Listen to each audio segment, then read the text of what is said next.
ঋণগ্রস্ত, ঋণ খেলাপি, তারা ঋণ নির্ভর বাজেট দিবে, এটাই তো স্বাভাবিক। এটা শুধু গরিব মারার বাজেট নয়, গরিবকে হয়রানির বাজেট। মাননীয় স্পিকার, আপনাকে ধন্যবাদ। মাননীয় স্পিকার, বাজেট আমার জীবনের গল্প, আমার পকেটের গল্প, আমার ভবিষ্যতের স্বপ্নের গল্প, বাংলাদেশের 18 কোটি মানুষের দৈনন্দিন জীবনের হিসাব নিকাশের গল্প। কিন্তু এবার মাননীয় অর্থমন্ত্রী যে বাজেট প্রকাশ করেছেন, প্রস্তাব করেছেন, এ বাজেট আসলে আশার গল্প। মাননীয় স্পিকার, প্রায় 3.25 লক্ষ কোটি টাকা ঋণ নির্ভর যে বাজেট পেশ করা হয়েছে, সে বাজেট শুনে, ঋণের কথা শুনে আমাদের বিরোধী দলের অনেক সংসদ সদস্য উষ্মা প্রকাশ করেছেন, আশ্চর্য হয়েছেন। আমি কিন্তু একটু আশ্চর্য হইনি, কারণ যারা নিজেরা ঋণ নির্ভর, ঋণগ্রস্ত, ঋণ খেলাপি, তারা ঋণ নির্ভর বাজেট দিবে, এটাই তো স্বাভাবিক। মাননীয় স্পিকার, এ বাজেট পেশ করার আগেই বাংলাদেশে গত 4 মাসে সরকার এসে প্রায় অধিকাংশ পণ্যের মূল্য বৃদ্ধি করেছে।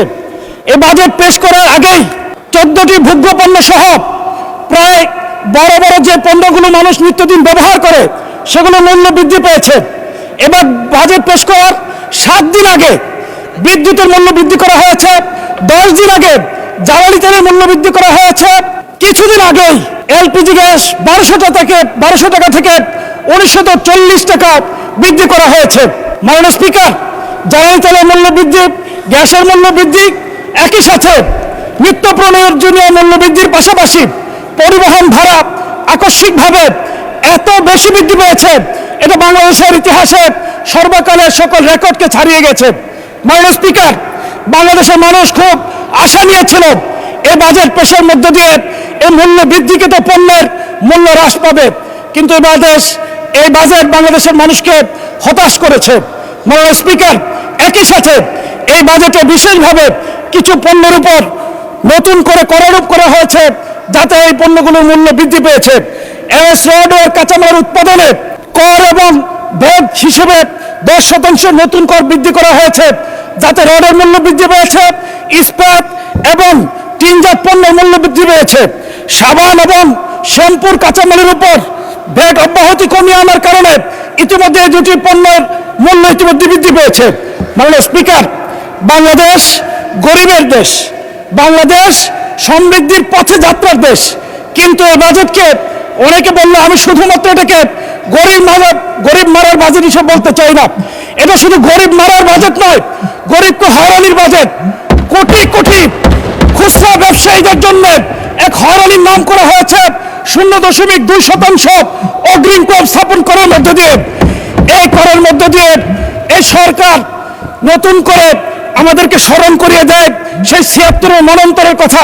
মাননীয় স্পিকার, আপনি জেনে থাকবেন, ইস্ট ইন্ডিয়া কোম্পানি যখন এই বাংলার দেওয়ানি দায়িত্ব পেয়েছিল, তখন তারা রেজা খান নামে এক ব্যক্তিকে ট্যাক্স আয়ের জন্য দায়িত্ব দিয়েছিল। তারা ঘোড়ায় চড়ে যখন বাহিনী নিয়ে গ্রামে গঞ্জে যেত, গ্রামের মানুষ তখন হাল চাষ ব্যবসা বাণিজ্য ছেড়ে দিয়ে জঙ্গলে পালিয়ে যেত। খুচরা ব্যবসায়ীদের মধ্যে ইতিমধ্যে আতঙ্ক শুরু হয়ে গেছে, তাদের উপর যে ভ্যাট করা হয়েছে, তাদেরকে এখন পালিয়ে বেরোতে হবে, হয়রানির শিকার হতে হবে। মাননীয় স্পিকার, এই বাজেট হলো গরিবের জন্য তাচ্ছিল্য এবং অবহেলার বাজেট। এই বাজেটে কৃষি ও পল্লী উন্নয়ন খাতে 57,000 টাকা থেকে বাজেট কমিয়ে 53,000 কোটি টাকা করা হয়েছে। স্থানীয় সরকার এবং পল্লী উন্নয়ন খাতে গত বছর বরাদ্দ ছিল 5.9%, এবছর বরাদ্দ রাখা হয়েছে 4.6%, যা গত বছরের তুলনায় 1.3% কম। কৃষি খাতে ভর্তুকি কমানো হয়েছে, গত বছর ছিল 2.2%, এবছর করা হয়েছে 1.8%। মাননীয় স্পিকার, বার্ষিক উন্নয়ন কর্মসূচিতে কৃষি খাতে বরাদ্দ উন্নয়ন কমানো হয়েছে, গত অর্থ বছরে ছিল 8.9%, চলতি অর্থ বছরে করা হয়েছে 6.21%। মাননীয় স্পিকার, গ্রামীণ উন্নয়ন রক্ষণাবেক্ষণ খাতে বরাদ্দ রাখা হয়েছে মাত্র 400 কোটি টাকা। মাননীয় স্পিকার, ইসলামের বিধান হলো তুখাযু মিন আগনিয়াহিম ফাতুরাদ্দু ফি ফুকারাহিম, গরিবদের জন্য ধনীদের কাছ থেকে সম্পদ সংগ্রহ করা এবং গরিবের মাঝে সেটা বিলিয়ে দাও। এই সরকার উল্টো নীতি গ্রহণ করেছে, গরিবদের কাছ থেকে, খুচরা ব্যবসায়ীদের কাছ থেকে সম্পদ গ্রহণ করে ধনীদের জন্য সেটা বরাদ্দ রেখেছে। মাননীয় স্পিকার, এই সরকার অতীতের পথে হাঁটা শুরু করেছে। এই সরকার এই বাজেটে দুর্নীতিকে প্রমোট করেছে। দুর্নীতি দমন কমিশনের গত বছর বরাদ্দ ছিল 203 কোটি টাকা, এবার বরাদ্দ রাখা হয়েছে মাত্র 197 কোটি টাকা। 6 কোটি টাকা কম বরাদ্দ দিয়ে দুর্নীতিকে প্রমোট করেছে। মাননীয় স্পিকার, এই সরকার ক্ষমতায় আসার সাথে সাথে দুর্নীতি দমন কমিশনকে অচল করে দেওয়া হয়েছে। এই সরকার আসার কিছুদিনের মধ্যে দুর্নীতি দমন কমিশনের চেয়ারম্যান সহ সকল সদস্য পদত্যাগ করেছে। এখন পর্যন্ত তারা দুর্নীতি দমন পুনর্গঠন করেনি, যার ফলশ্রুতিতে মেগা প্রকল্পের মাধ্যমে মেগা দুর্নীতি শুরু হয়েছে। মাননীয় স্পিকার, স্কুল ফিডিং প্রোগ্রাম থেকে এক সপ্তাহে ডিম, রুটি, কলা বাবদ প্রতি সপ্তাহে 17 কোটি টাকা লুটপাট করা হচ্ছে। মাননীয় স্পিকার, খাল খনন কর্মসূচিতে প্রতিদিন পত্রিকায় নতুন নতুন দুর্নীতির খবর আসছে। মাননীয় স্পিকার, দুর্নীতির নতুন রুল মনে হয়েছে। এখন ক্যালকুলেটরে হিসাব করে 10 থেকে 15% পর্যন্ত ঘুষ দেওয়া হচ্ছে। মাননীয় স্পিকার, দুর্নীতিকে প্রমোট করার জন্য সারোয়ার আলমের মতো সৎ শিক্ষিত সদরপি এই বাংলাদেশের একজন ক্লিন ইমেজের ডিসিকে সিলেট থেকে প্রত্যাহার করা হয়েছে। মাননীয় স্পিকার, নতুন করে এনবিআর থেকে মতিউরের মতো আনোয়ার খুঁজে পাওয়া যাচ্ছে।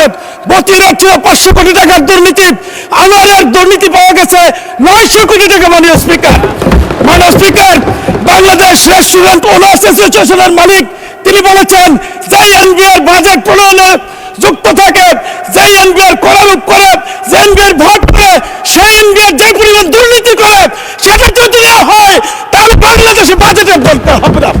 মাননীয় স্পিকার, আমাদের জন্য অত্যন্ত হতাশার খবর। আপনাকে 2 মিনিট দেওয়া হলো, 2 মিনিটে শেষ করবেন। মাননীয় স্পিকার, আমাদের জন্য অত্যন্ত হতাশার হলো এই বাজেট জুলাইকে ধারণ করেনি। এই বাজেট আমার ওয়ালিউল্লাহ মুকদ্দাস ভাইয়ের গুম হওয়া সন্তানের কান্নার খবর রাখেনি।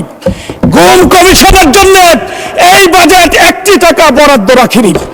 মাননীয় স্পিকার, আমি সর্বশেষ বলতে চাই, মাথায় অতিরিক্ত বোঝা নিয়ে পাহাড়ের চূড়ায় চলে যায় না, স্বপ্ন দেখা যায়, পৌঁছা যায় না। মাননীয় স্পিকার, সমুদ্রের জলরাশি অনেক বেশি, কিন্তু কোনো পিপাসার্থ মানুষের পিপাসা মেটাতে পারে না। কিন্তু সামান্য কূপের পানি শত শত বছর ধরে হাজার হাজার মানুষের পিপাসা মেটাতে পারে।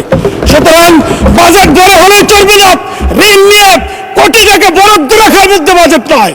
দুর্নীতি কমিয়ে সুশাসন নিশ্চিত করে ন্যায় ভিত্তিক, ইনসাফ ভিত্তিক, যাকাত ভিত্তিক ইসলামের আদলে যদি খরচ করা যায়, কম বাজেটেই বাংলাদেশকে কাঙ্ক্ষিত গন্তব্যে পৌঁছে দেওয়া সম্ভব।